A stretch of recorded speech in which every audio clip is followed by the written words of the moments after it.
Аз съм Илияна Славова. Аз съм Борис Шейнин и сме експертите в Министерството на образованието и науката, които пряко отговарят за образователните иновации. Иновацията прави разликата между лидера и последовател. Продуктите всъщност на тези 5 лаборатории за иновации ще видим днес. За нас е привилегия и отговорност, защото нашето училище организира, проведе и създаде лаборатория за иновации в тематичното направление позитивно образование и личностно развитие. Първият голям проблем е свързан с това как иновациите се съчетават с традиционното академично образование. Как се съвместяват тези иновации, които обикновено касаят социалната, емоционалната и персоналната сфера с традиционните академични занимания.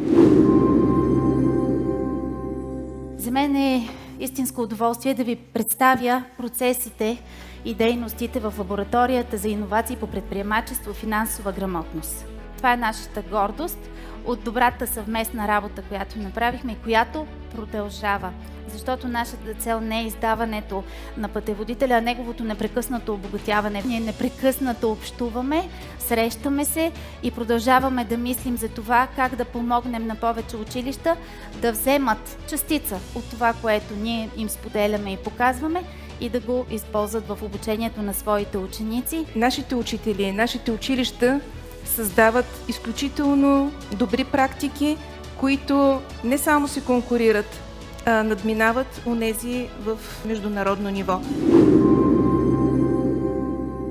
В основно училище Петко Рачев Славейков беше създадена лаборатория за иновации на тема екология и зелена енергия. В духа на националната програма, целта на всички участници е да изградят система от компетентности, трайни знания и устойчиви наглас у учениците към природосъобразен начин на живот. Ученето чрез преживяване в тези часове позволява на децата не само да усвояват компетентности, но и да изграждат причинно-следствени връзки, да осъзнават екологичните проблеми и едновременно с това да бъдат активни участници с устойчиви постижения в опазването на околната среда.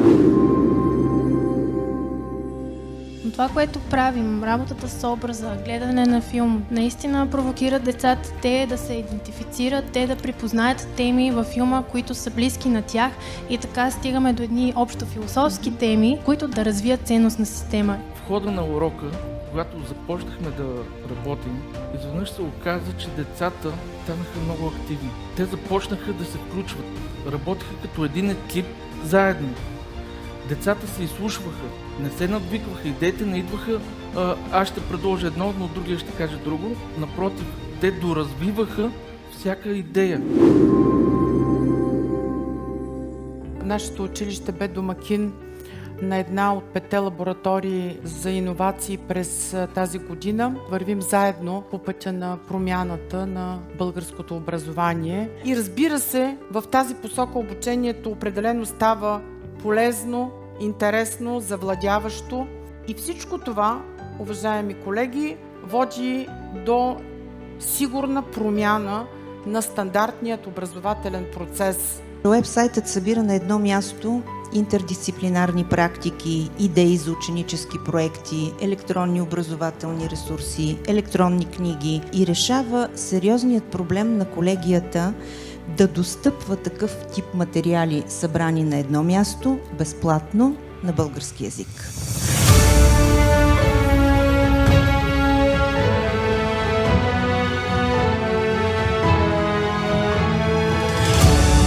Всичко е в името на децата и децата и учениците не са нашия ресурс, те са нашата цел.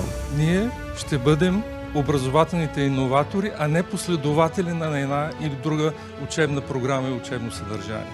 Това ще бъде всъщност важният пречупващ момент на промяната в нашето образование.